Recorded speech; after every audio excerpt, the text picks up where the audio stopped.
தலைமைச் செயலாளரையும் முக்கியமான அதிகாரிகளையும் வந்து பாத்தீங்கன்னா தமிழக முதலமைச்சர் இருக்கக்கூடிய விஜய் அவர்கள் வந்து பாத்தீங்கன்னா மாத்திருக்காப்புல. அதுல மாத்துறதுல வந்து பாத்தீங்கன்னா 2 பேர் முக்கியமான ஆட்கள். இன்னொருத்தவங்க பாத்தீங்கன்னா உதயச்சந்திரன் ஐஏஎஸ் அவர்கள், இன்னொருத்தவங்க வந்து பாத்தீங்கன்னா அமுதா ஐஏஎஸ் அவர்கள்.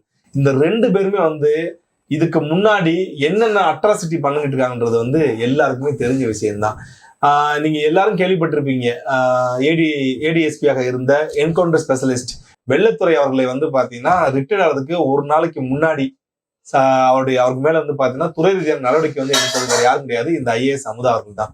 இந்த 4 வருடங்கள் கடந்த 4 வருடங்களாக தமிழ்நாட்டுல திமுக அரசாங்கம் என்ன அரசாங்கம் நடத்திக்கிட்டு இருந்தது, மக்கள் மத்தியில் என்ன இருந்துச்சு, திட்டங்களை எப்படி போய் சேர்ந்ததுன்றத ரிப்போர்ட் கொடுத்ததே வந்து இந்த 2 பேர் தான்.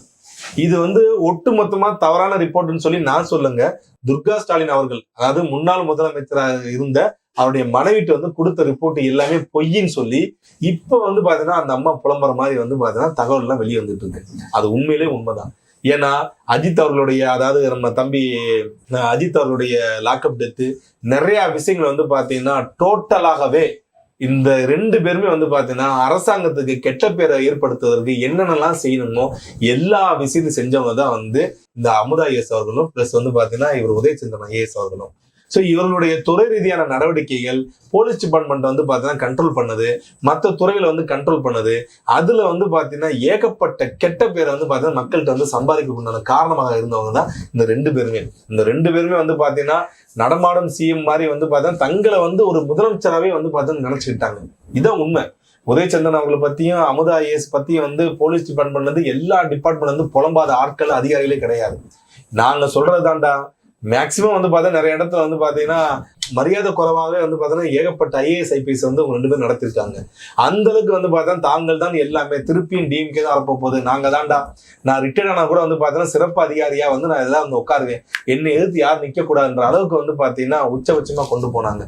அதே மாதிரி வந்து பாத்தீங்கன்னா இன்றைக்கு விஜய் அவர்கள் வந்து நியமிச்சவர்கள் வந்து பாத்தீங்கன்னா என்ன பண்ண போறாங்க, அவங்க என்னென்ன செய்ய போறாங்க, ரிப்போர்ட் வந்து பாத்தீங்கன்னா முதலமைச்சரோட டேபிளுக்கு கரெக்டா போகுமா, தமிழ்நாட்டு சட்ட ஒழுங்கு பற்றின ரிப்போர்ட்டும் சரி, மற்ற துறை ரிப்போர்ட்டுகளும் சரி, இனிமேல் முதலமைச்சர் விஜய் அவர்களுக்கு வந்து அவருடைய டேபிள் கரெக்டா போகுமா அப்படின்றத வந்து நம்ம பொறுத்தான் பார்க்கணும்.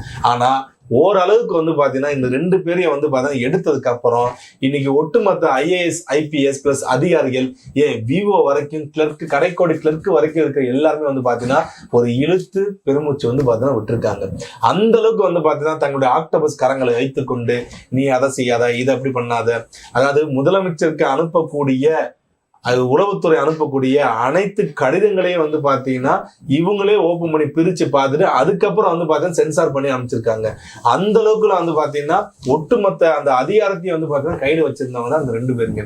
இந்த 2 பேரை பத்தி வந்து பாத்தீங்கன்னா எத்தனையோ வாட்டி வந்து மீடியாக்களையும் சரி, எத்தனையோ வாட்டி வந்து பாத்தீங்கன்னா ஒரு ஆர்டிகல் வந்தப்ப அன்றைக்கு இருந்த முதலமைச்சர் ஸ்டாலின் அவர்கள் இவங்க 2 பேருமே வந்து பாத்தீங்கன்னா முழுமையா நம்பினது விளைவு என்னன்னா வந்து கரெக்டான ரிப்போர்ட் போகாதனால இன்னைக்கு அவரே தோத்து போய் வீட்டுல சட்டசபைக்கு போக முடியாத சூழ்நிலை வீட்டுல வந்து உட்காந்துருக்காப்புல.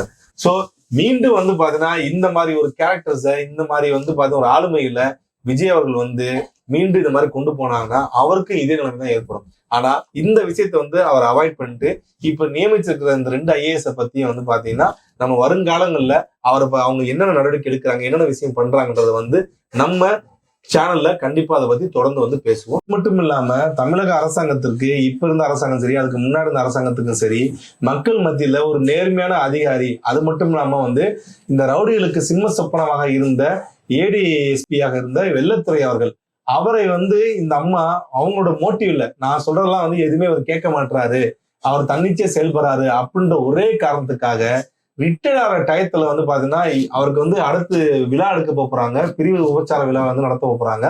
அந்த விழாவுக்கு முன்னாடி வந்து பாத்தீங்கன்னா அந்த அம்மா வந்து பாத்தீங்கன்னா அவர் துறை நடவடிக்கை சஸ்பெண்ட் ஆறாங்க. அப்ப எவ்வளவுதான் அவர் வலியும் வேதனை இருப்பாப்புல. இத்தனை வருஷமா வந்து பாத்தீங்கன்னா என் உயிரை பணைய வைத்து நான் இந்த மாதிரி இத்தனை என்கவுண்டர்ஸ் வந்து பாத்தீங்கன்னா வந்து பண்ணிருக்கேன், நான் ரவுடிஸை வந்து கட்டுப்படுத்திருக்கேன். ஆனா அந்த அரசாங்கம் அவருக்கு கிட்டத்தட்ட வந்து பாத்தீங்கன்னா 18 வருடங்கள் வந்து ப்ரமோஷனே கொடுக்க வச்சிருந்திருக்காங்க. ப்ரமோஷனே கொடுக்கல, ஏடிஎம்கே பீரியட்லயும் கொடுக்கல, அடுத்த டிஎம்கே பீரியட்லயும் கொடுக்கல, ப்ரமோஷனே கொடுக்காம வச்சிருந்தாங்க. டபுள் ப்ரமோஷன் முதல் கொடுத்துட்டு அதுக்கப்புறம் ப்ரமோஷனே இல்லாம ஏடிஎஸ்பியாவே இருந்தாப்ப கிட்டத்தட்ட 15 ஆண்டுகளாக. சோ அந்த அளவுக்கு வந்து பாத்தீங்கன்னா அவர் அந்த அளவுக்கு டார்ச்சர் பண்ணிச்சு இந்த அம்மா. அது மட்டும் இல்லாம அன்றைக்கு இதை வந்து கடுமையான எதிர்ப்புகள் திருப்பி வர ஆரம்பிச்சதுக்கு அப்புறம் மக்கள் தொடர்ச்சியாக வந்து பாத்தீங்கன்னா இதை பேச ஆரம்பிச்சாங்க. அதன் பின்பு வந்து சமூக வலைதளங்களை வந்து பாத்தீங்கன்னா கடுமையான கண்டனத்தை வந்து பாத்தீங்கன்னா எல்லாரும் பதிவு பண்ணாங்க. எப்படி ஒரு நேர்மையான அதிகாரிய நீங்க ரிட்டையர் ஆகிற டயத்துல அதுவும் ஒரு நாளைக்கு முன்னாடி வந்து இந்த மாதிரி துறையில நடவடிக்கை எடுக்கிறான்னு சொல்லி நேரடியாகவே வந்து பாத்தீங்கன்னா அவங்க அமுதா ஐஏஎஸ் பத்தி வந்து பாத்தீங்கன்னா விமர்சனத்தை எடுத்து வச்சு அனைத்து அரசு விமர்சனம் வந்து எல்லாரும் பேச ஆரம்பிச்சாங்க.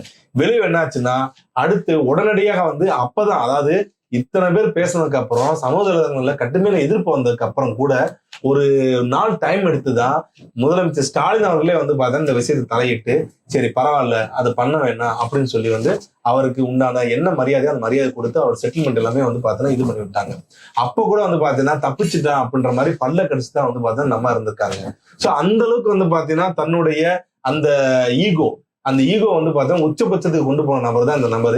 இந்த மாதிரி நபர்களை வந்து பார்த்தீங்கன்னா அடுத்த வர காலகட்டங்கள்ல வந்து அரசு அதிகாரிகள் எப்படி இருக்குன்றதுக்கு வந்து முன்னுதாரணமாக முதலமைச்சர் விஜய் அவர்கள் வந்து பார்த்தீங்கன்னா தங்களுடைய துறைசாரா செயலாளர்களையும் செக்ரட்டரிகளையும் தன்னுடைய தனி செக்ரட்டரி வந்து எல்லாருமே வந்து கண்காணிக்குமாறு மக்கள் எதிர்பார்க்கிறார்கள்.